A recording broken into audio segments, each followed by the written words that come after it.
Yes, Okay. yes. I'm sorry. Go ahead.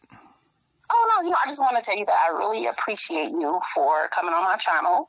And I want to let everyone know, welcome to the Truth Store. I know you guys have been waiting for this interview with Levi from Levi for Kelly. I would like to thank him for being the first guest on my show. I started watching Levi for Kelly after I saw him speaking on Kwame Brown, and he was saying some interesting things. So I want to launch my channel with him being my first guest. Thank you. And once again, you said you were recording this, so the people know that it was my decision to, as opposed to making it a question answer interview, I wanted to be more of a documentarian and just show and say the things that I have to say, because the dear sister here, she's hit me with a lot of questions. So I'm going to answer your questions in a more documentarian type form, but all of your questions will be answered that you've asked, and I think that the viewers will be very satisfied. You understand? So thank you so much, dear. Yeah. And No, thank you. You're quite welcome. So check your email, and we can go from here. Thank you. Thank you. Bye-bye. Beautiful young sister, very intelligent, and I would ask that you guys subscribe to her channel, The Truth Store. Let me say this. I'm so glad to get this interview out the way, / documentarian piece or documentary out the way, because, like I said, I have so much to do as it pertains to covering my cousin's cases, and I want to really explain this to you all, and I needed the leeway in order to do it, as it pertains to Mama's Cookin poison. The poison contained within Mama's Cooking that was placed there by a man that most of you think is pro-black, that most of you who have fallen prey to one of the biggest white right-wing, ultra-conservative social media scams that has ever been perpetrated in the history of social media since the advent of social media. I'm about to break it down and not only show you who he is, but what he is and who sent him, and how most of you made one of the biggest mistakes, giving this man your personal information. Now, please understand, I have to lay this out like I'm in a courtroom, and these are my closing statements, or my closing statement. That way, you're looking at the exhibits, and I'm explaining to you piece by piece by piece, like we're walking block by block by block, right up to the door where Mama's Cooking is being prepared. I'm going to walk you right through the kitchen, in the kitchen, and show you where the poison is. I'm going to reach up under the cupboard, and I'm going to say, this is the can. When he does that sprinkling shit, this is what he's sprinkling on Mama's Cooking. And this is how he's poisoning each and every one of you. Then I'm going to ask you to sit down, and we're going to take some of that poison, and I'm going to put some of it on a piece of cheese, and I'm going to throw it on the floor. We're going to sit and watch a mouse walk and eat that cheese, and you watch that mouse drop to prove that it's poison. And how the biggest mistake y'all made was giving this man your personal information. That is huge. Very huge. Now, as I lay this out like it's in a courtroom setting, I must say, ladies and gentlemen of the jury, do you believe that there is a such thing as white supremacists? Yes or no? Do you believe that there are individuals who are white supremacists who, if they had it their way, the only human beings on the planet would be white? They despise gays, Hispanics, Asians, blacks. Do you believe that they exist? And I think from a show of hands, the majority of people would say yes. Then I would ask the question, as I'm asking now, do you believe that there are actually black people in America who possess the same sentiments as them, who hate themselves and hate their people the same way white supremacists do? Do you believe that that is even possible, that a black person could possess that much hatred for themselves and hatred for their own people? That's a simple question. Well, you all have been entertaining one. You all have been entertaining, really, allegedly, fair act in full effect. You have been entertaining just that, a black white supremacist. You have been entertaining a black Klansman. You have been entertaining someone who has so much hatred and vitriol for you, your brothers, your children, your mother, your father, that if they had it their way, you wouldn't even exist. Now, how do you in your mind reconcile what I just said when you look at his face, the face of a black man? How do you even fathom that? I know you're saying Levi has to be crazy. That man loves black people. That man's promoting black businesses. That man is really down for the people and the struggle and the cause. We the people. Have you even taken time to research the phrase, we the people? Do you know its origins? Do you understand the etymology of that phrase, we the people? Well, most of you will say, well, it's in the Constitution. Exactly. You said that right. It is the first few words of the Constitution of the United States of America. We the people. The same Constitution that referred to us as 3/5 of a human being. Property, like cattle or horses. So when the so-called founding fathers said, we the people, were they talking about you and your sons and daughters and grandmother and great-great-grandmother and black folk?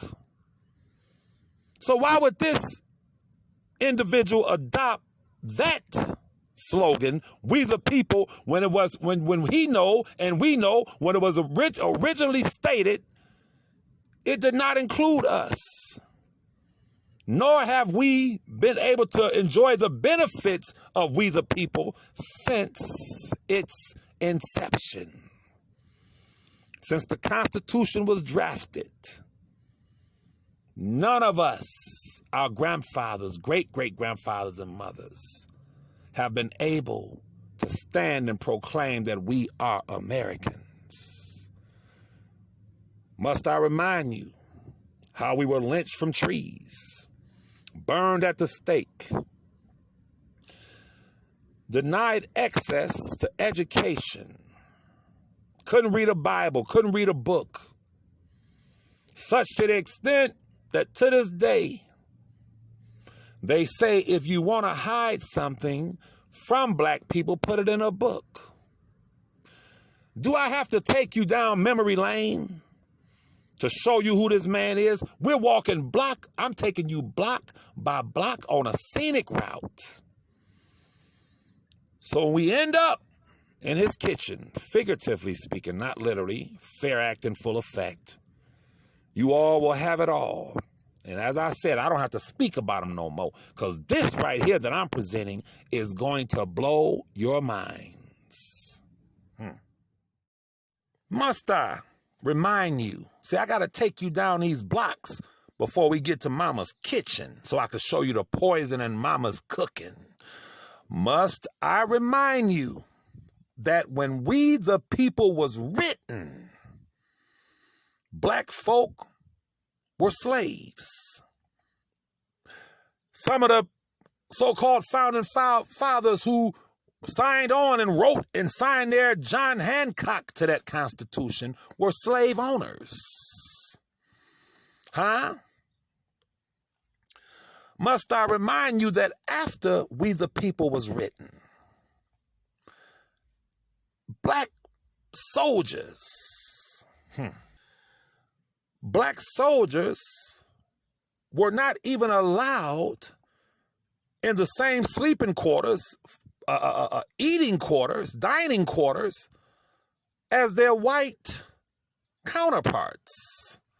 See, I got to take y'all down a history lesson to wake y'all the hell up.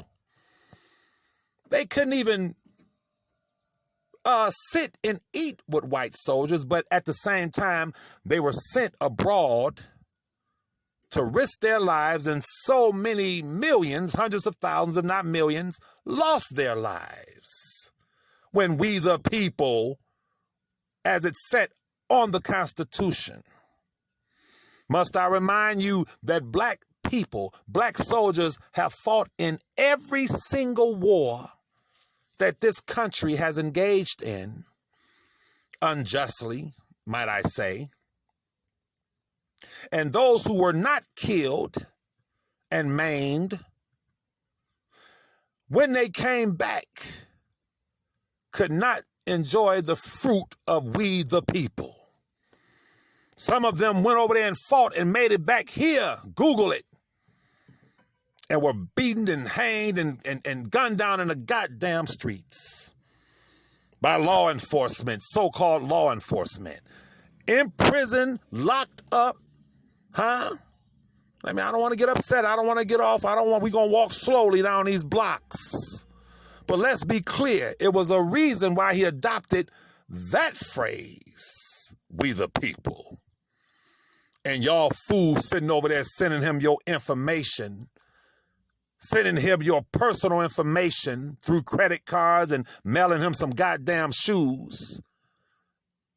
Just so glad to be on his channel because of the numbers that were given to him. You think he used to play with MJ, and you're so enthralled and engulfed in this idea that you're sitting over there with a goddamn celebrity when you're really sitting over there with a goddamn gambling addict, drug addict, allegedly, fair fact and full effect. And most importantly, and most dangerously, someone who is allegedly, fair act and full effect, a goddamn operative for one of the most diabolical organizations, political organizations in this country that is designed to destroy you. Let's be clear on that. That hate you with a passion, and they see your rise, and they know your importance, and they know that you are an obstruct, their greatest impediment, their greatest block to what they have planned. So they got this We the People ass nigga to carry water for them and conduct a social media experiment. Now, God damn it, if what I've said is not true, show me where I'm lying. I don't want to get ahead of myself, though. Let me prove what I'm saying with Exhibit A. You see it on the screen, don't you? After Donald Trump won the 2016 election, it came out. See, this is why they say now. Let me say this real quick. For one, this is why I'm that man's greatest threat, because I teach. While he's over there being chaotic and fooling the people, I'm saying to the people, if you really want to know who this is, come over here and listen to me. And if you choose to go back over there and eat in his goddamn kitchen that mama's cooking, then you deserve what the hell you get. That's for one.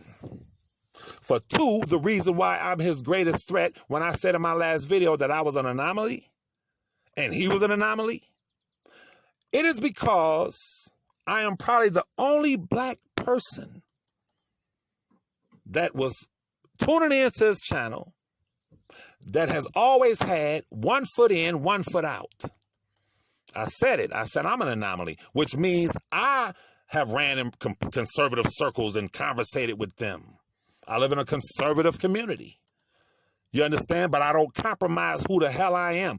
I am a straight up independent, liberal, progressive-leaning individual. And I've had countless conversations with them, but because I have run or ran in conservative circles, I was able to spot his handiwork. And he knows it. And he knows it. So this is his fear. And I'm asking each and every one of you, the sister has already agreed to it. If you want to play this video on your channel, you should screenshot this video, screen record it, and save it, because he and his slave masters are going to do everything within their power to suppress this, to get it off of this goddamn YouTube, because it's too revealing. Now let's look at the screen and let me calm down. Because in order for me to lay this out in a courtroom setting, I have to be calm. Listen.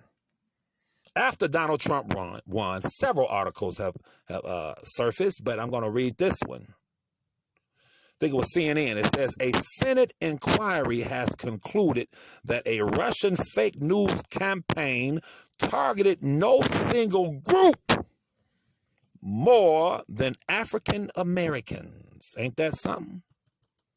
See, you all take social media and black social media as a joke. You all take black social media and these different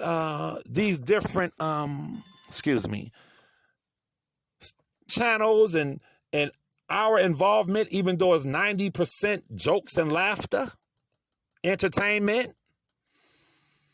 You take it for a joke.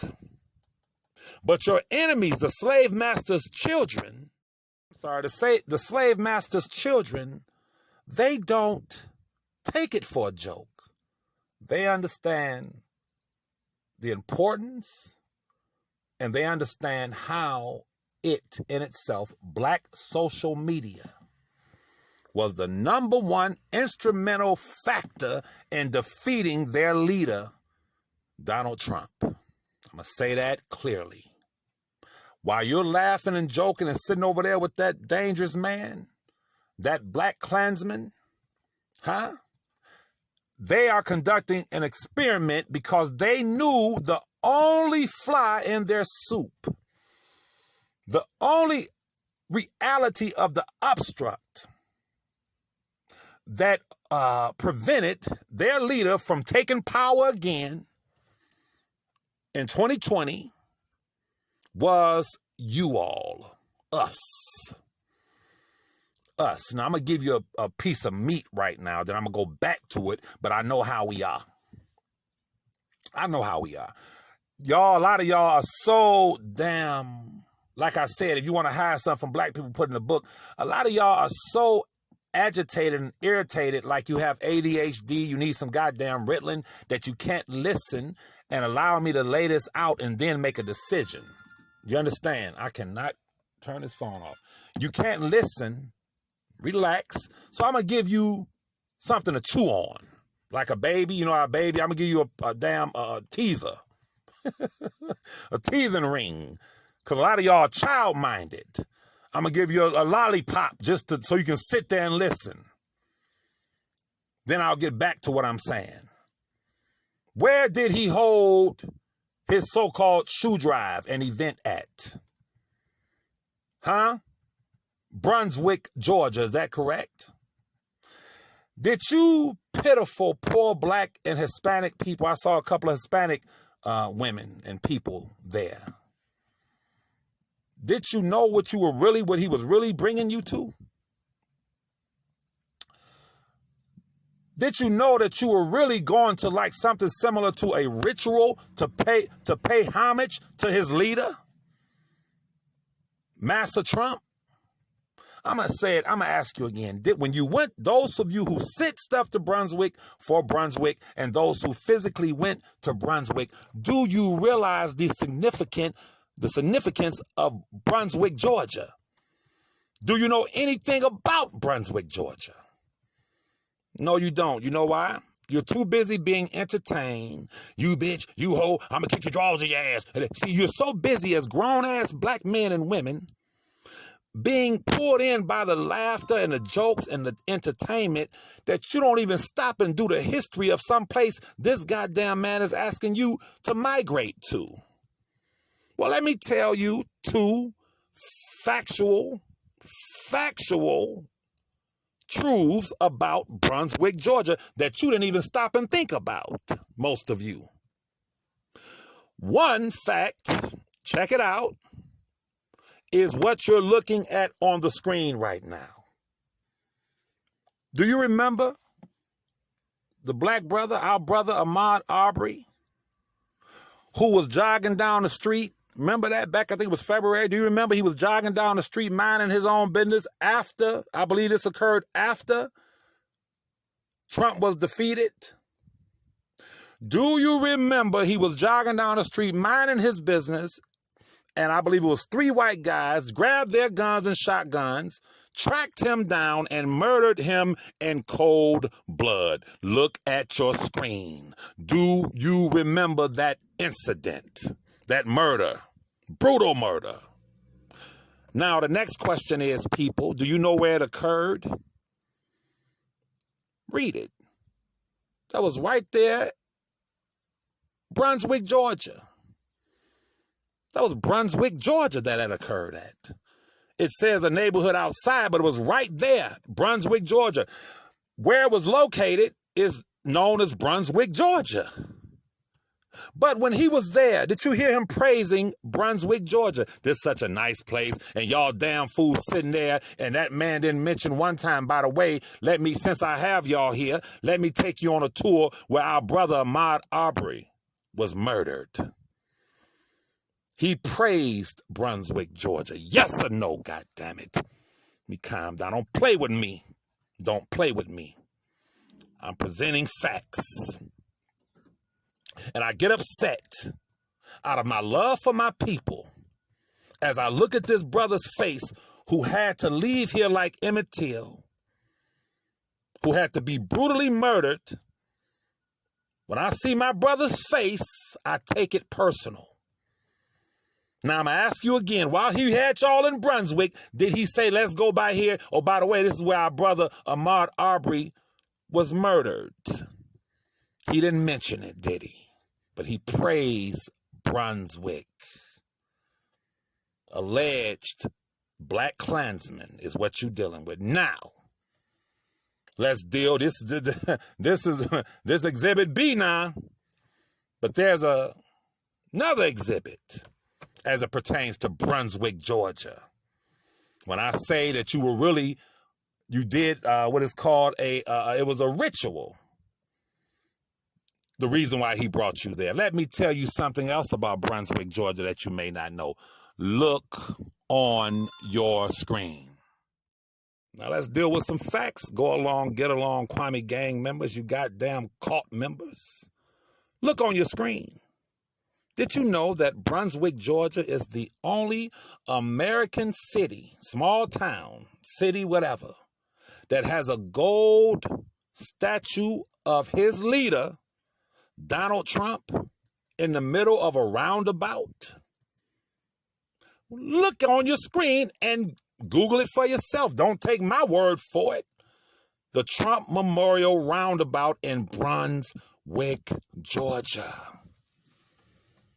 Did he, the black Klansman, take y'all to see that? Do you understand? They sitting back laughing at y'all. Why did he choose Brunswick? He doesn't reside in Brunswick as far as I know. It was all a ritual. Now, the two things I just pointed out, you didn't know. That the brother Ahmaud Arbery was killed there, murdered there brutally, not that long ago. And that there is a gold statue. Google it for yourself. The only city in America that has a gold statue of Donald Trump, his leader. Did he take y'all by it and show it to you?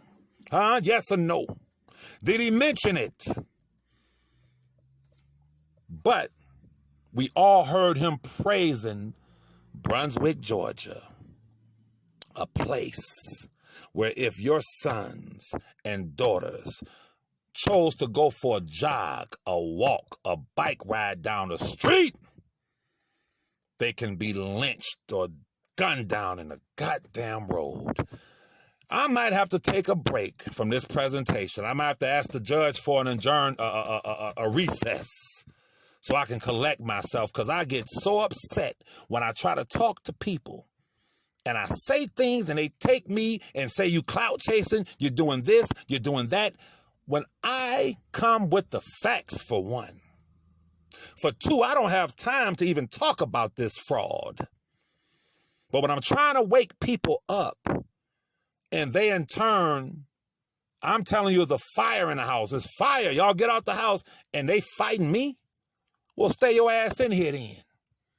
That's why I'm at with it, because what I'm presenting today, you cannot argue this. You can't make this up. Go over there when you on there kissing his ass and ask him when you come on the screen and he invite you in on the screen. The people he choose and pick, those cult members that he carefully picks and chooses. Like he put my cousin up there on the screen the other day. Basically trying to make me be quiet. Nigga, please. A whole people's existence are at stake. My cousin gonna be just fine. But you'll never convince me that you're for R. Kelly. You can't fool his cousin. I'm from Detroit, nigga. Now, I'll ask y'all again. When you go over there and you sit there on his goddamn live, quit ass kissing and ask him, is there a Trump memorial in the place you asked us to come to, which is Brunswick, Georgia? Why didn't you tell us that? Is it true that Ahmaud Arbery, the brother who was gunned down and chased through the streets of Brunswick, Georgia, and lynched and shot down in the street like a dog? Isn't it true? Is it true that that was Brunswick, Georgia? Why would you ask us to come there? Why would you praise a small town like that, knowing that there's nothing but goddamn... Let me calm down. Knowing that it's one of the most racist places in the country. Take a little recess. I'm all upset. I'm going to have to grab me a damn Bud Light, and I don't even drink early like this. Shit. Now, I had to give you all that just to keep you interested, to keep you focused and keep your interest in what I'm trying to tell y'all and what I'm trying to show y'all to wake y'all up. But we're back to this campaign thing.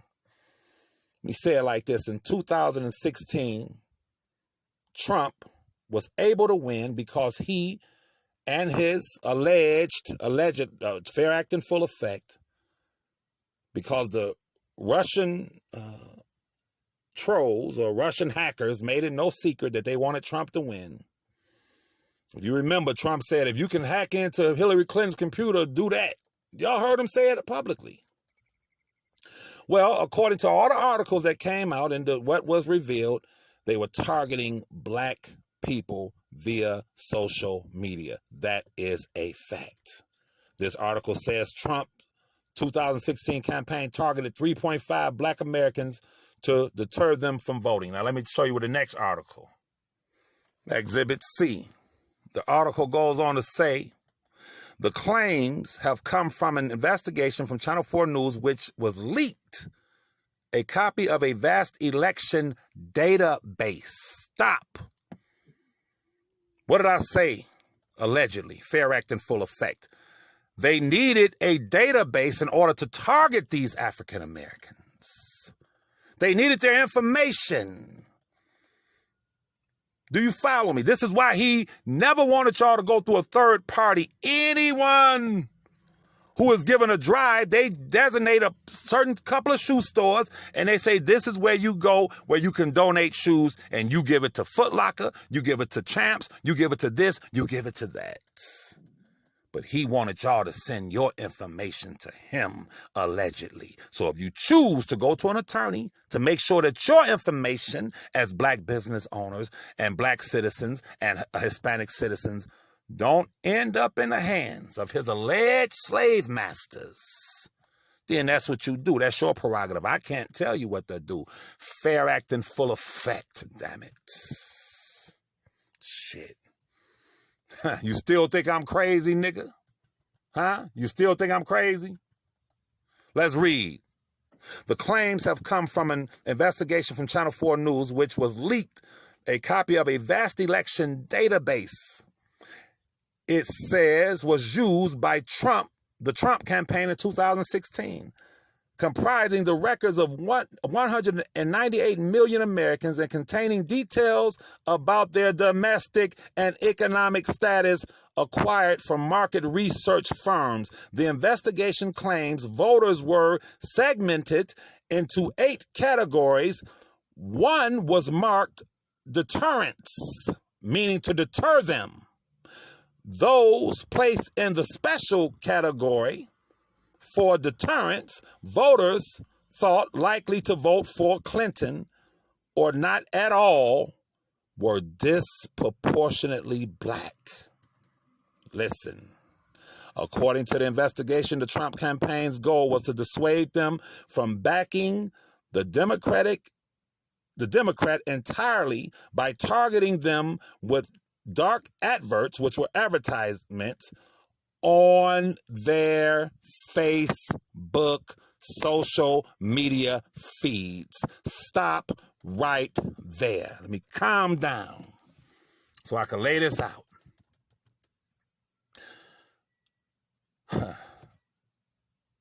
I just explained to you why I believe, allegedly, he got your information. Secondly, this proves that the Trump campaign was targeting Facebook. That's proof, right? We agree. Now let's continue. It says dark advertisements on their Facebook feeds, which heavily attacked Clinton, in some cases argued she lacked sympathy with African Americans. This is what the advertisements were saying. She don't care about y'all. The effort, it says, is said to have been devised in part by Cambridge Analytica. The notorious election consultant that ceased trading last year following revelations, I always tell you about that word revelations, that it used dirty tricks to help win elections around the world and had gained unauthorized access to tens of millions of Facebook profiles, man. What did I say? You give these people access to your personal information, they have it all, allegedly. Fair act in full effect. Do you still think I'm crazy, nigga? I'm giving it to you in black and white, and you cannot refute anything that I'm saying. All of these articles are coming from credible sources. CNN, USA Today, thus and so. Do you follow me? Exhibit D. This article talks about why Russia's weaponization of social media will continue in 2020.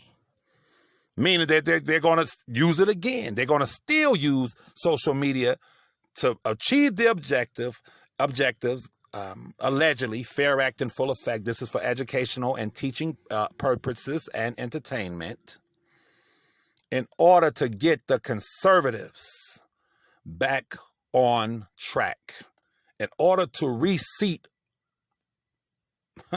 all of them. Read this. The article I showed you earlier. It goes on to say, it says Russian operatives use social media to deter black people from voting and planted subtly racist content to incite conflict between the ethnicities. The report comes 2 years into the Senate Intelligence Committee investigation into the 2016 elections. Listen to these words.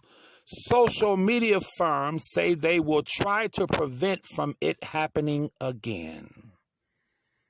Do you follow me? Now, let me show you how it's happening again. Let me show this to you now. I'm going to just walk you through this. We're walking down these blocks now because I'm about to put the real big porterhouse steak on the table then I'll conclude, because I'm giving you enough to do your own inquiries and investigations. Because this is deep. Check this out.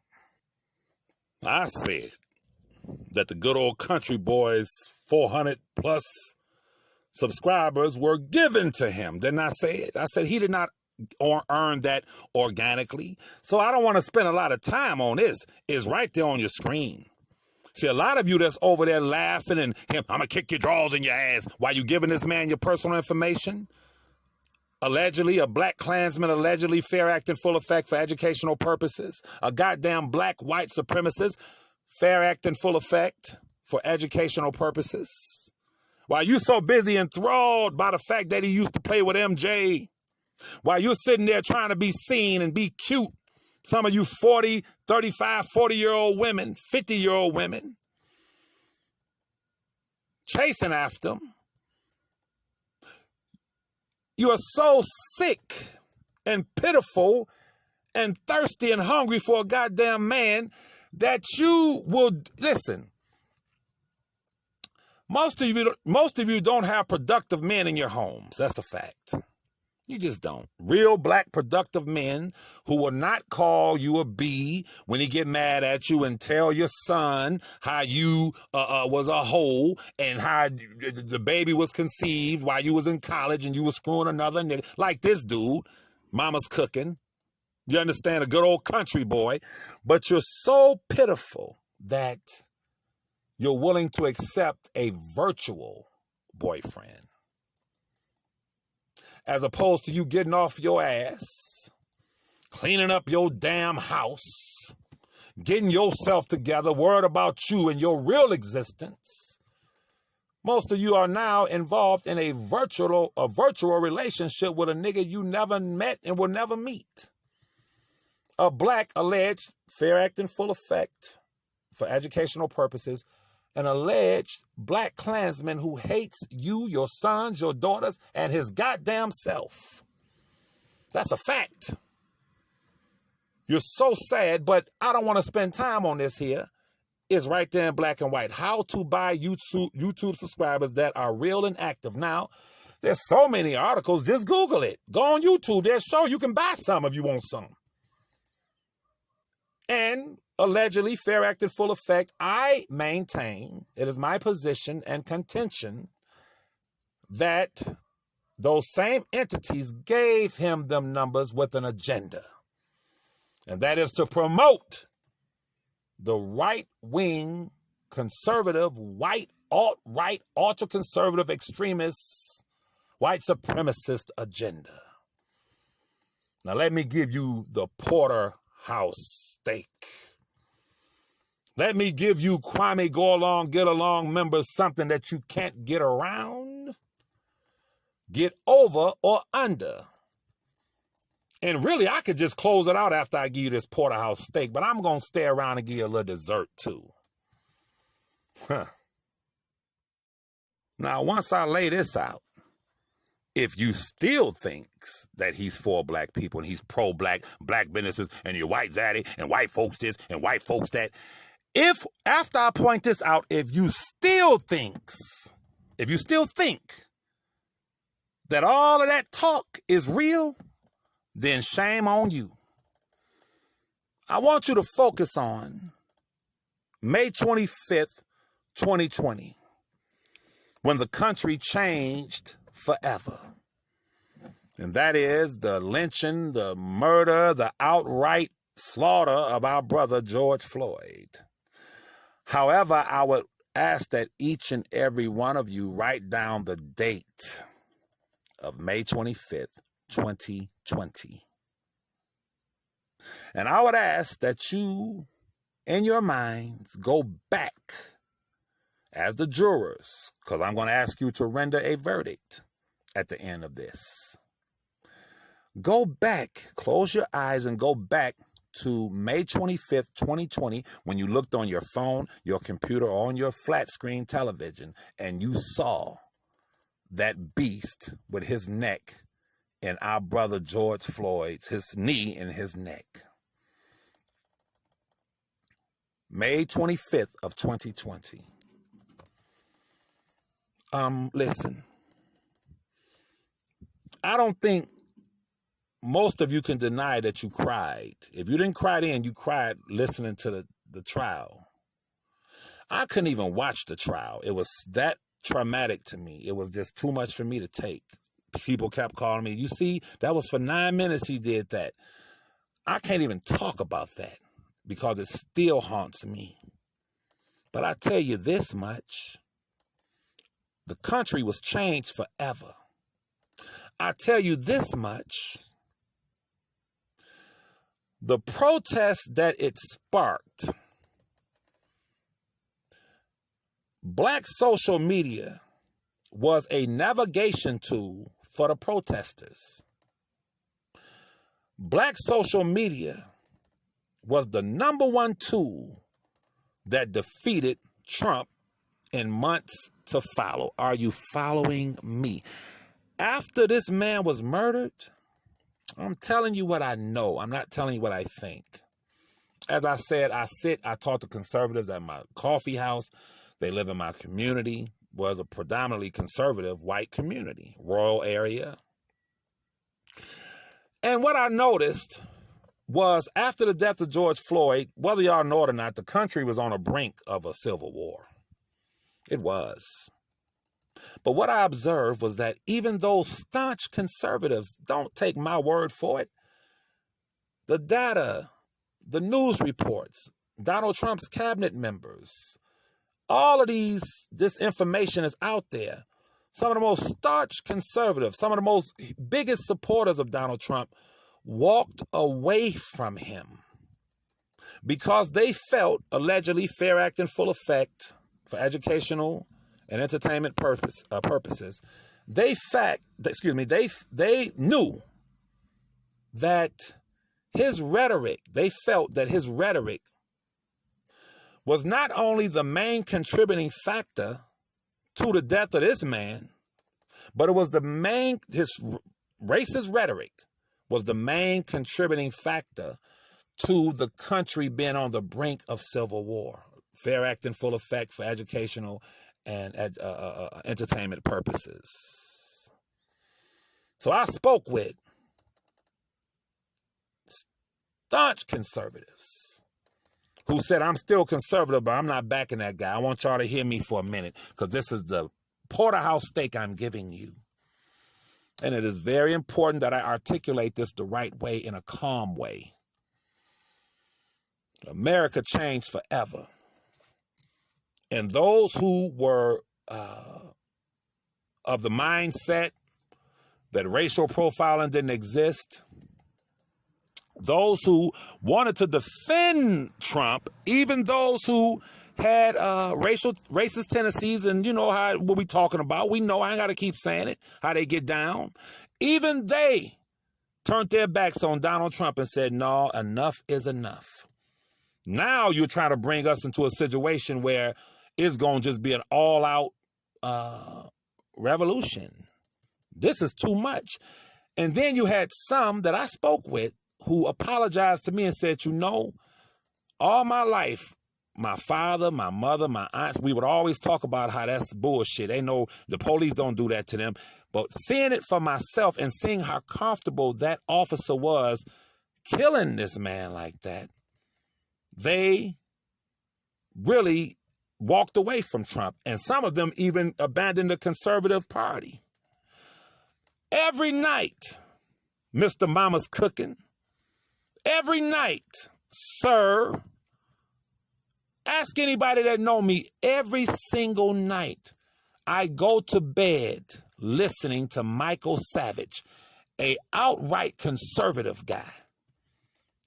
I don't think I miss a night. When I miss his program, I'll go back and replay it on his podcast. I am someone who believes in collecting, ingesting, and digesting as much information as I can. Every night I listen to Michael Savage, and he knows who he is. Mama's Cookin, this good old country boy, knows who Michael Savage is, but he would never think that Levi in Detroit, a hood nigga, listens to Michael Savage and knows Sean Hannity personally. Michael Savage, a staunch conservative, came on the air after the death of George Floyd, and he said these words. He said, you know, I've been friends with a guy for 28 years. We were the best of friends. And as it now stands, we will never speak again. He said, I talked to the guy on the phone today, and the guy said, that's a damn shame that they trying to tear this country up over this guy, George Floyd, this drug addict. He said, what are you talking about? Michael Savage asked him, what are you talking about? That man was murdered. Whether he was on drugs or not, didn't you see a murder? And the guy said to him, no, he should have gotten a police car. He said, man, wait a minute. I've been knowing you for 28 years. These are white men talking. I've always respected you. We are both conservatives. But I'm not going to sit here and allow you to make me think something or see something that I saw, and then I'm going to make you think I didn't see it. That was an outright murder. He said that guy told him, let me tell you something. That black fella should have got in a goddamn police car, and for you to even say that, don't you ever call my phone again. We are no longer friends. You go to hell. And Michael Savage, said that he told him, fuck you too, and hung the phone up. And he said just the fact that he wanted to defend that. I'm telling y'all, I'll never speak to him again. That was a 28-year-old friendship that was ended between two conservative white men. White children moved out of their parents' home and denied their parents, and the parents denied them. These are conservative suburban homes, white homes, where they said, I'll never deal with my mama again. I'll never deal with my father again. I'll never deal with my aunt again. I'll never deal with my son again. I'll never deal with my daughter again. It was a divide that went all the way from white suburbia all the way to the White House, where so many in Donald Trump's cabinet resigned. What did Omarosa say? A year prior to that, she resigned and said, this man's trying to start a race war. Didn't she say it? Well, her words came to fruition after she left. His entire cabinet was all white, right-wing, Fair Act in full effect, educational purposes, hawks, and just the alt-right. They all might as well had on goddamn hoods. White robes and hoods. That's a fact. I'm trying to take y'all right dead smack to May 25th, 2020. And what occurred right during that time, that environment that was set, the stage. And if you all remember, most people were 100% certain. They didn't have to wonder. They didn't have to guess. They said, yes, Donald Trump is the worst of the worst. He's scum. His own people walked away from him. That man insulted John McCain and hated John McCain. That man was the biggest promoter of the birther thing concerning Barack Obama, y'all. Donald Trump was the one who fed and stoked the flames and said that Obama wasn't born in America. He promoted that more than anything. He took out a full-page article when the Central Park 5 or 6 or whatever, and asked that those boys be given the death penalty, even though they were innocent. He made once he came into power as president, he made no excuses. He said, this is what it is. This is who I am. Such to the extent when those supremacists marched and a young white girl was murdered after they marched through the streets with those lanterns. When he gave his press conference, he defended them and said it was good people on both sides. You know, and I know that Donald Trump made it known. I'm in power, and I'm going to tell you how I feel. Now, listen, what occurred after the death of the brother. Some of your sons, daughters, my daughter, some of us were out in the streets protesting, but what was different about the protests that ensued was it was multicultural, wasn't race specific, it wasn't gender specific. You had gays, you had Asians, you had blacks, and you had the majority of whites marching through every single city and town damn near in America saying that enough is enough. We saw white people crying at the sight of what had happened. We saw them face off with the police. Fair Act in full effect, educational purposes. We saw everyone take to the streets. If you weren't in the streets there, you were there in your heart. And it was one of the biggest events that in American history. They're not going to talk about it now, but in the history books, 20 years from now, when they look back, they're going to say that was a time where America was on the brink of a civil war, if not revolution. Fair Act in full effect.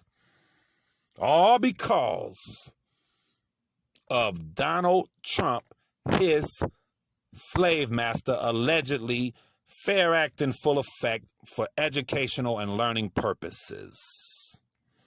So while you fools who are over there smiling and laughing, I'm going to kick your drawers in your ass and your bitch, your whole ass bitch, and while you're being poured in and deceived and fooled, while you were lamenting at the death of George Floyd, he, your cult leader, was glad, was supporting the racist policeman who killed him, was supporting his slave master, allegedly Fair Act in full effect, Fair Act, educational purposes, entertainment purposes. He was supporting his slave master, Massa Trump, while the whole country had turned on Trump. He was supporting him. He didn't give a damn about that man murdering our brother George Floyd. He don't give a damn about Sandra Bland, Eric Garner. The list goes on and on. Trayvon Martin. He never talks about him. He sides with the rogue so-called policeman, a.k.a. Fair Act in full effect Klansman, because he has the same mind and he said he has the same heart, but he's fooling you all with all of that black talk and these white folks. And it's all a goddamn experiment. It's all a game. And it's all a goddamn scam to get your information so he can come around during the next election and sit there and talk about how y'all should even go vote for the Democrats. And then he'll talk that to either dissuade you from voting or having you voting for his slave master, Massa Trump. Now, I'm about to prove it. First, before I give you this Porter Heart steak, it's coming out the kitchen now. I'm about to put it on your table to prove my point. Remember our dear sister, an EMT worker who was sleeping in the privacy of her own home and was slain, murdered by rogue police officers, killed, minding her business. See, I get upset, man. I get emotional. I love my people so much that these things upset me just talking about them. Breonna Taylor. Let me put the beautiful sister's picture up in uniform on the screen. Let's put the beautiful sister Breonna Taylor's picture up there, who looks a lot like a lot of y'all daughters and nieces and little cousins. Let me wrap this up because I'm so upset. One of the things that really made me focus on this Mama's Cookin' good old country boy is how he responded to the death of Breonna Taylor, and I heard him responding. I'm about to play it. Whenever an alt-right extremist conservative speaks about the death of the beating of Rodney King. Notice some people, for those of you who know conservatives and you're broad-minded and you get out there and you talk to people like I do. Whether it's Trayvon Martin, Breonna Taylor, George Floyd, Eric Garner, Sandra Bland, and the list goes on and on. One thing they all have in common. If it's Trayvon Martin, they'll say he should have been fighting with George Floyd, even though the 911 operator told George Zimmerman, don't even get out the car. They're on their way. He said, no, they always get away. He tracked him down in a stand your ground state. And in the audio, they portrayed it in court that George Zimmerman was screaming, but it was Trayvon Martin who was screaming, fighting for his life, minding his business, walking down the street. But what do the alt-right conservatives say? Well, he shouldn't have been fighting with George Zimmerman. You understand? If it's Eric Garner, murdered for standing outside selling cigarettes, he should have laid on the ground. They wouldn't have choked him to death had he just submitted. If it was Sandra Bland minding her business, riding down the street, and she voiced exercising her First Amendment right under We the People, goddammit. You want to talk about We the People? Well, We the People, there's a First Amendment where she voiced her dissatisfaction at that rogue racist cop pulling her over, and she ended up hanged, allegedly, fair act in full effect, in a goddamn jail cell. Lifeless body, allegedly, she was murdered. But what do the alt-right conservatives say? I speak with them. I know their lingo. I know their character. I know how they speak. I can predict what they're going to say. She shouldn't have been arguing with the officer. Am I telling the truth or am I lying? Rodney King should have laid on the ground and just laid still while they were beating the hell out of him. Am I telling the truth or am I lying? Mike Brown shouldn't have stole a pack of Swisher Sweets. He shouldn't have ran towards the officer, which was a damn lie, allegedly. Do you follow me? They always come up with an excuse for the murder of our people. And if you were to ask this man each and every one of the names I named, he's going to come up with an excuse because he allegedly, fair act in full effect, is a black Klansman. He thinks like them.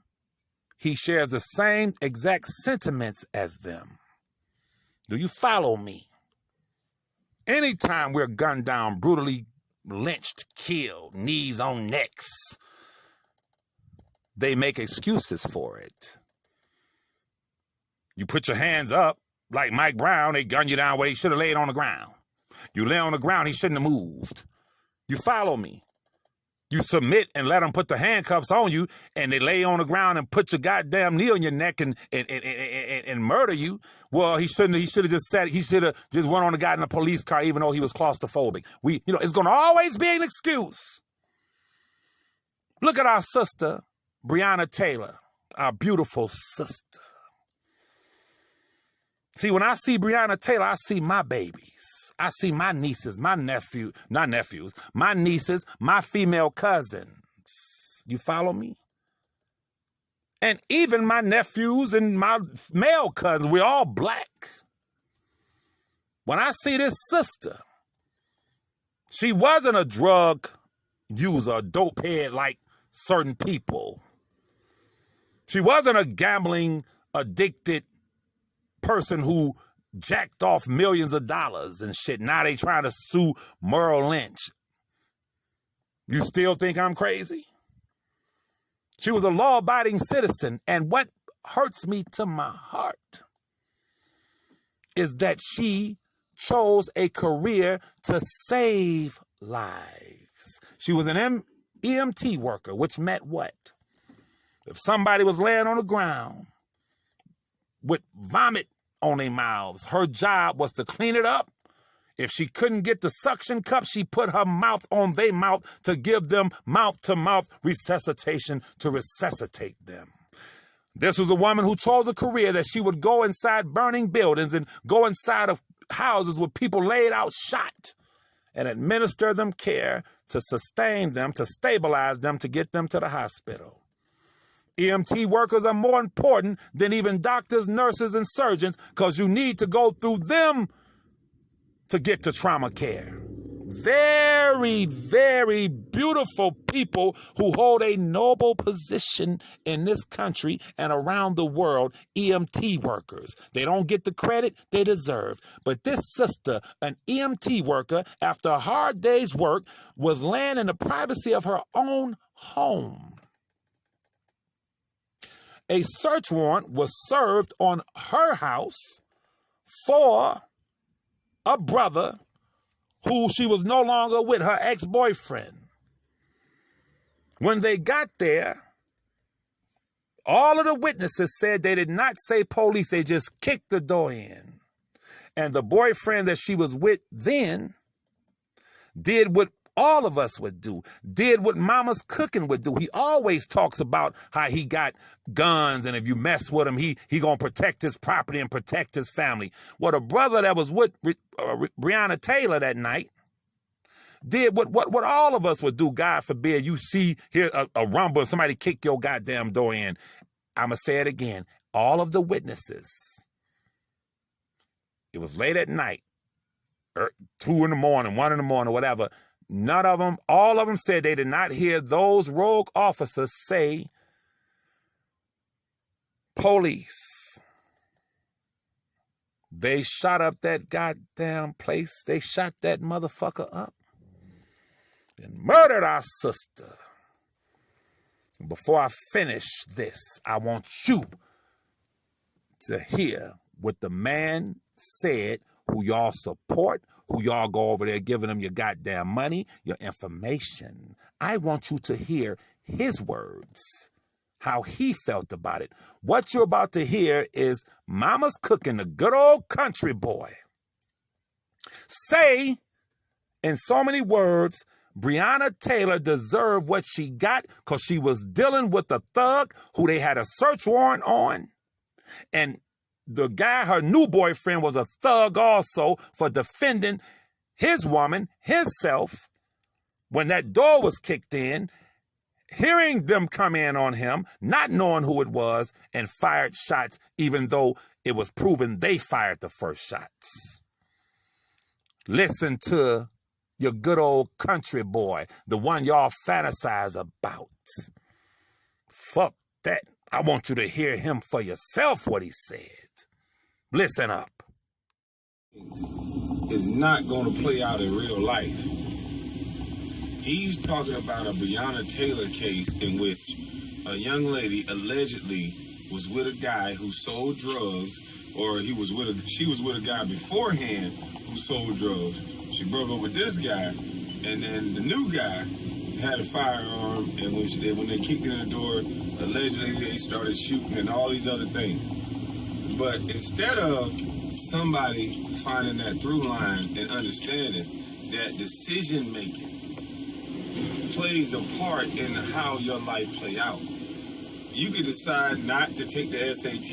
Your ass ain't going to college. You could decide not to take the ACT, and you're not going to fucking college. We are starting to whine and complain about things that you are bringing upon yourself. If you hit me in the face and your only thing is, oh, well, he shot me after I hit him in the face. No, your behavior and what you did, I didn't want to shoot you. I didn't want to hit you. I didn't want to do nothing to you. But some of the decisions that you made caused this to happen to you. So the fact that we now can't say that, hey, baby girl, you fucking with a thug, you fucking with a real nigga, this could happen. You can get shot. You can get this. This is, Marcus, maybe you don't understand what happens in a life. I'm sorry, I had to cut in and say this now. First of all, we're talking about a man who you heard him say, basically, you was fucking with a thug, you was fucking with a drug dealer, you can get shot. There's so much I want to say. And to be honest with you, when I hear this kind of shit, nigga, I do. I'm on some Hassan Campbell shit, nigga. Fly me there, nigga. That's what I'm on. I'm a Detroit nigga. When I hear this kind of shit, I'm almost as tall as you, nigga. We probably the same weight. Fly me there, nigga. And say this shit right here to my face about my sister, Breonna Taylor. If you notice, he says, hey, you fucking with a drug dealer, you can get shot. Let me say this to this dude real quick. Because you're going to get people hurt. I got beautiful daughters. I got 3 of them. And if they make the decision to date dudes and be with dudes that's sagging their goddamn pants and being real and all this other shit, guess what I'm going to say? I'm going to first of all go to them and say, that's not a fucking man. I'm going to first go to them and say, that's not a man. I can trick this nigga off the streets any moment I feel like it because he's going to live by a street code. He's going to live by a street terminology. All I got to do is say something and this little ignorant motherfucker going to get so upset he'll shoot in the broad daylight and get himself 100,000 goddamn years. That ain't no goddamn man. So, baby girl, if you decide to be with a man like that, here's the results of what could happen. Yeah. I almost let him trick me off the streets for a minute. I had to be quiet. I was about to say some shit to this bitch, nigga. I was about to say some real Detroit West Side shit. But you heard it for yourself, y'all. He blamed Breonna Taylor for minding her business, sleeping in a bed, and being murdered by rogue white, majority white, or just say a white rogue police department. Fair act in full effect. This is for educational and entertainment purposes. I did some research on that. They served the warrant, didn't say police, busted in, and like one of the CNN correspondents said, they said, well, hell, if you sleep, shit, somebody kicking in your door, you might not hear anything. You gonna react. But however, what this bitch nigga didn't tell y'all is that one of the officers, imagine this is apartment building.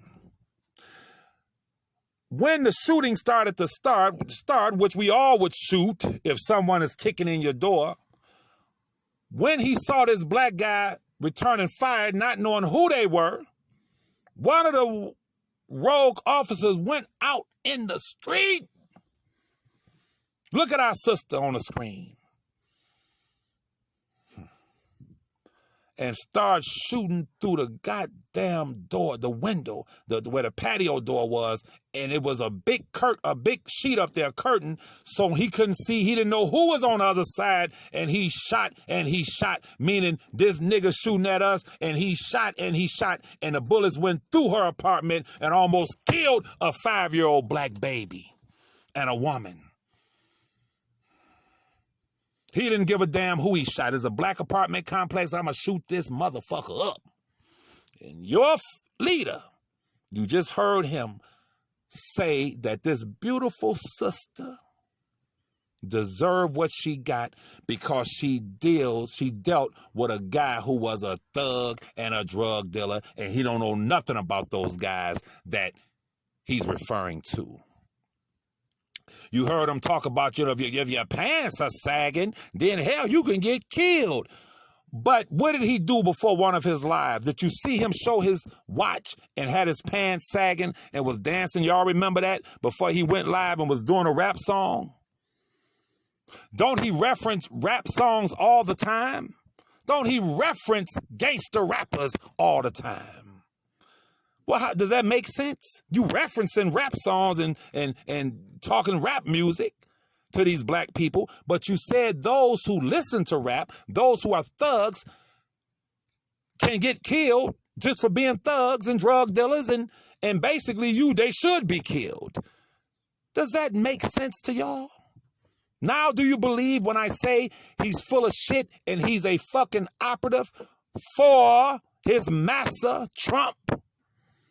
I'm not even giving you no more. I ain't giving you no dessert.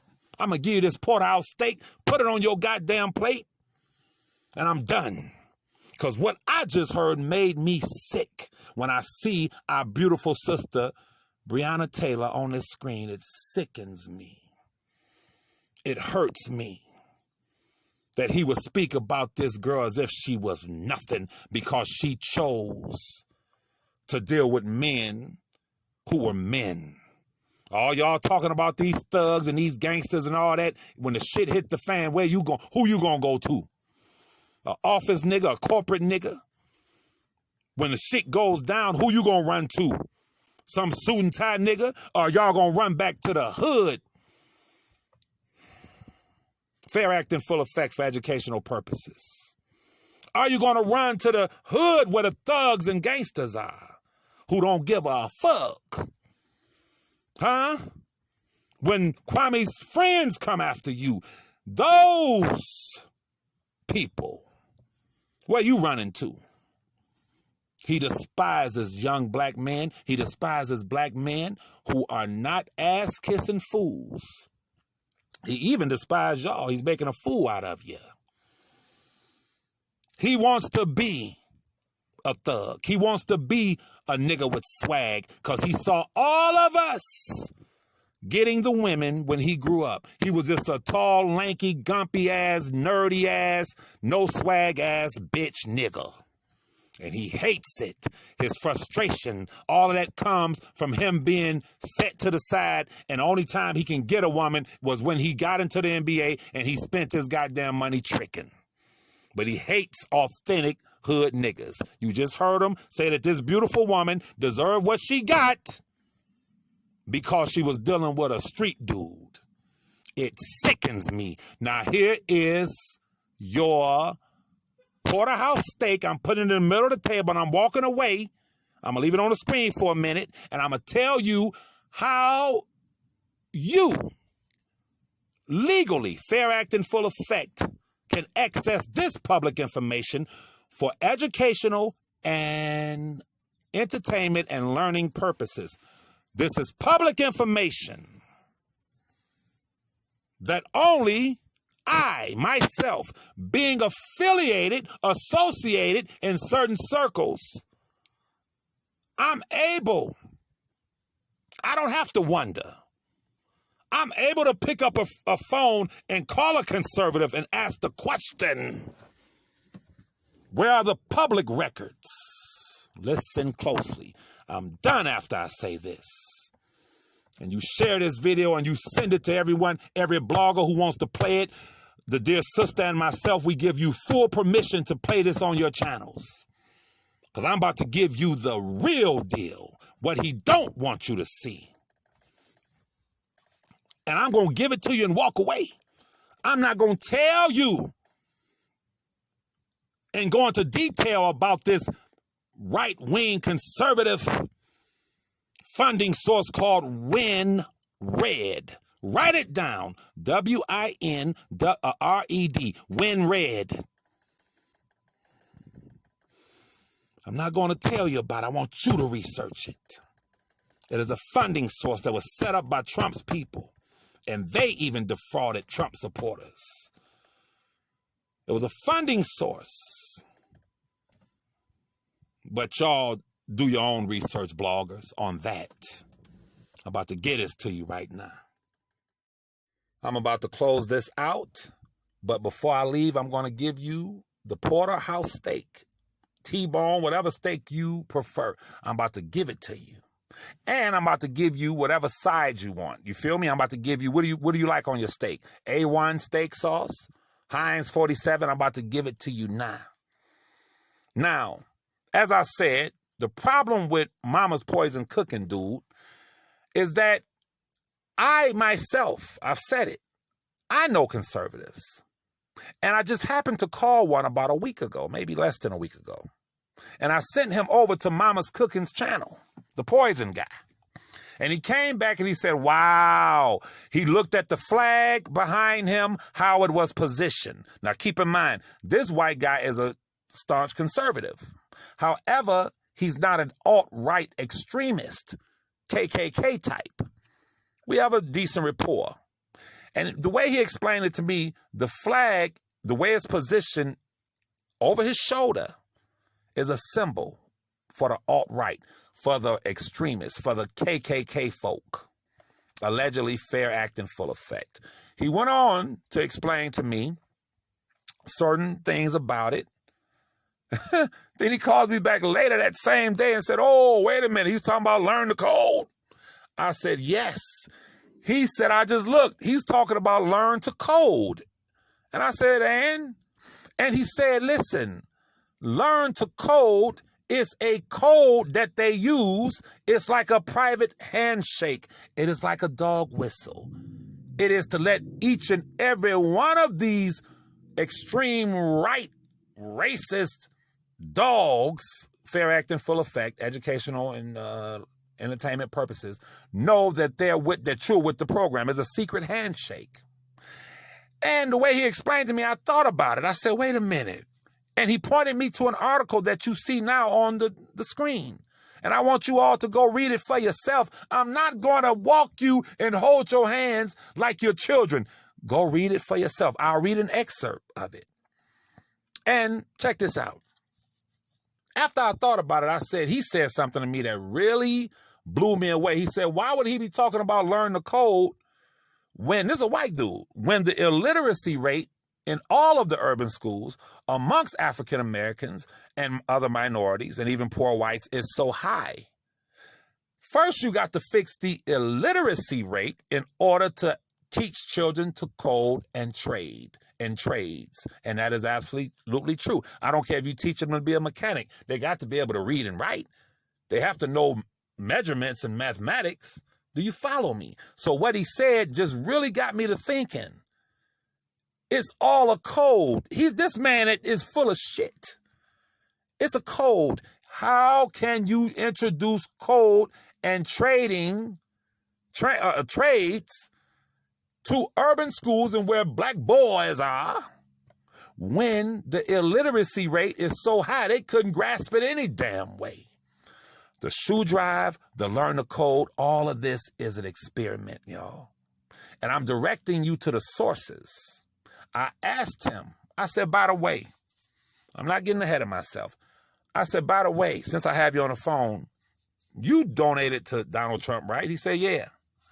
I said, there has to be some kind of public database for us as citizens to see who donated, private donations, PAC donations, to anyone. He said, oh, yeah. He directed me to another site. That's your stake. That's your stake. I can't tell you what to put in there. I can't tell you who to look up, but it's public information. Fair act in full effect.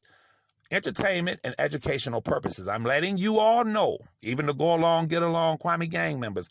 If you want to know who donated what to Donald Trump, when they donated, if you want to know who donated to a very fair act in full effect, diabolically racist organization called Win Red.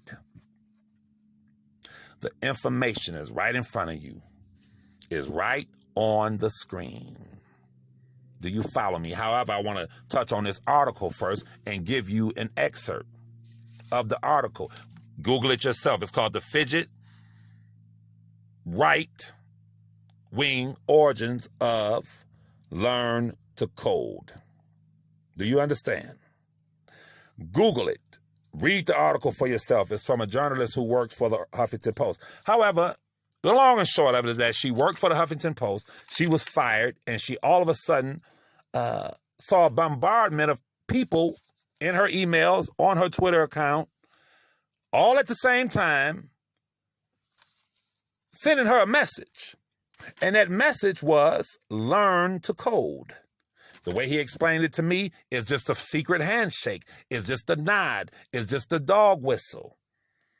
Do you follow me? So she goes on to write, Last Thursday, I received the news that the Huffington Post opinion section, where I had been opining on a weekly basis, had been axed in its entirety. And she goes on to say, after she was fired, she says, then the responses started to roll in from some sympathy from fellow journalists. They were sympathizing, oh, you lost your job, and readers. Then an irritating gush of near identical responses started to roll in. Learn to code was one of them. I mean, she's received a bombardment of these. Maybe learn to code then. Somebody else wrote, better learn to code. These are all white racist extremists. Learn to code, you useless bitch. Who does that remind you of? Learn to code, you useless bitch, one of them wrote. And it was more, and it was more, and it was more. Learn to code, learn to code, learn to code. If you Google learn to code, the secret message for the alt-right, right-wing conservatives, several articles will pop up showing you how that is a code in itself. Let me see if I have what this other young journalist wrote real quick, y'all. 1 second. I have it now on the screen. This is, you can Google it, the weaponization of learn to code, think progress. If you Google that, you're going to see the article come up. Now, let me tell you what this guy said. I have to go into this article because he clears it all up. Let me give me a second now. Those of you who are intelligent can reference the article and read it in its entirety. However, I wanted to point out a couple of excerpts here. This very intelligent writer says, learn to code, just giving you the idea, is a linguistic dog whistle for the uninitiated. It makes absolutely no sense to the target. It registers with perfect and cruel specificity. You follow me? And to the harasser, it comes with built-in plausible deniability. Its origins are in an overblown and willfully misremembered spat of news stories about a man named Rusty Justice. Yes, his real name, including web development out of work coal miners in Kentucky. It goes all the way back, and it's a code. He goes on to say, which is deep. He goes on to say, Bassett was inundated with learn to code messages, which it would soon become clear were not the scattered efforts of unoriginal harassers, but were evidence of a coordinated attack against reporters. Those sending hate towards the just ousted reporters were edged on by the likes of Tucker Carlson, alt-right conservative, Eric Erickson, outright conservative, and Donald Trump Jr. and President Donald Trump, who tweeted gleefully about the layoffs. Do you follow me? Are you following me? This intelligent person says, he breaks it down. If you look at the middle page, it says, Levin broke down the anatomy of the Learn to Code campaign. It's a campaign, a social media campaign that he's a part of, y'all. And the person writes so eloquently and intelligently, he says, Levin broke down the anatomy of the Learn to Code campaign. And he says, learn to code, in quotes, is itself a code. Damn, I can't. If you don't understand that, I don't know what to say. But maybe this will convince you. As I said, I asked the gentleman straight up. So I asked this conservative gentleman that I speak with periodically. I said, let me say this. The go along, get along gang, look, I know your leader want me to say certain things, and try to trick me off the streets. Fair Act in full effect. This is for educational purposes. I'll say it again. Everything presented is public information. Fair Act in full effect. I asked the conservative gentleman, I said, well, it has to be a database for that. For anyone, listen to my words. I'm a Detroit nigga now. For anyone who donate to Donald Trump or win red, remember, win red. I said these conservative organizations, you know, while black folk were marching in the goddamn streets, being brutally beaten, Trump sending rubber bullets on them, horses, and doing all of this.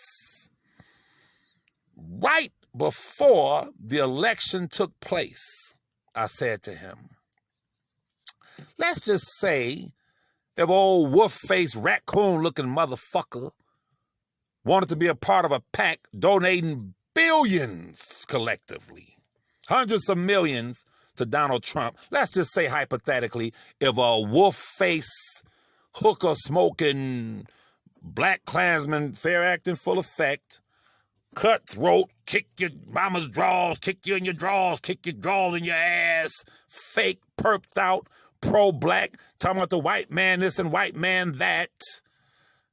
Let's just say if this person was perpetrating anyone, you know, hypothetically, but they didn't want people to know that they were part of PACs and donating tens and tens of thousands of dollars to Donald Trump. Where would an American citizen access that information, sir? Sir, you still think I'm crazy? And he sent me straight to it. He said, oh, that's public information. All you got to do is go to the Federal Election Commission website. There's a spot on there where they're going to ask you the contributor's details, name, his or her name, hypothetically. Fair Act in full effect, public information now. Fair Act in full effect. This is for educational purposes. I would never instruct anyone to, you know, whatever name they want to put in here, they can put in here. But I would ask that if you find something interesting, comment and tell me what you found. But I am an American citizen, and this is an American data source. Y'all are American citizens, right? So if you want to know why you were marching through the streets and this pro-black, if someone's pro-black and they love black folk so much, if you want to know if an individual was pouring thousands of dollars into Donald Trump's campaign and this other offshoot, a wing of his campaign called Win Red, I suggest that you go to the Federal Election Commission website that all Americans have access to. As American citizens, we have a right to know. I'm not telling you whose name to put in there. You still think I'm crazy? But once you put certain names in there, I can't tell you who. Now you grown. Y'all Americans. We the people. I got an American Federal Election Commission website. We the people. You have the right to put any name you want in it. And what you find is going to blow you the fuck away, and it's going to blow the cover off certain people. You still think I'm crazy? Huh? You still think I'm crazy? See, like I said, man, y'all, I'm a different type of Detroit nigga. All that boy shit, boy, and then these fools talking about boy. All these are buzzwords and dog whistles. I heard somebody say, well, he's from the South, that's why he say boy. Let me tell you something. We've seen black people from the South in interviews. We all have access through social media. We've seen Ludacris, Outkast, David Banner. We've seen a slew, Baby and them from Cash Money, Master P, and all of them are from the goddamn South. You got 1,000 Georgia rappers from the South. How often, when have you ever heard them refer to another black man as boy? It's all a joke. They're making fun of y'all. Him and his zaddies. But when you, as an American citizen, look at this Federal Election Commission and it has a spot where you can put in names and whatnot and carrying on, It's going to show you who's really pro-black. And it's going to show you why certain people called you to Brunswick, Georgia. God damn it. I'm leaving you with 2 words. Well, 1 name and 1 organization. Donald Trump, who will be the recipient, or the Donald Trump campaign or whatever, but you ain't got to worry about that. The contributor details. Y'all know how to navigate. Y'all can comment on my channel and call me all kind of clout chasers, so I know you can type, goddammit. Remember, please let me know what you find. I'm not telling you whose name to put in there now, but it is a public access. Fair act in full effect. Fair act in full effect for educational purposes, and this is a public domain where you could put anybody's goddamn name in there. But please let me know what you find, all you go along, get along gang members. And please tell me that all this pro-black talk, that this wolf-faced son of a bitch is really pro-black. Keep in mind, you're going to see things that occurred right when black folk were marching through the streets after George Floyd was killed. You're going to go all the way back. You'll have it all. Now, I gave it to you now. Because I don't talk, I show, God damn it. You all have a wonderful, God bless America. Have a blessed evening. Son of a bitch, I kick your drawers in your ass, boy. Your boy, I kick your drawers in your ass. Hey, yo, nigga. You still think I'm crazy?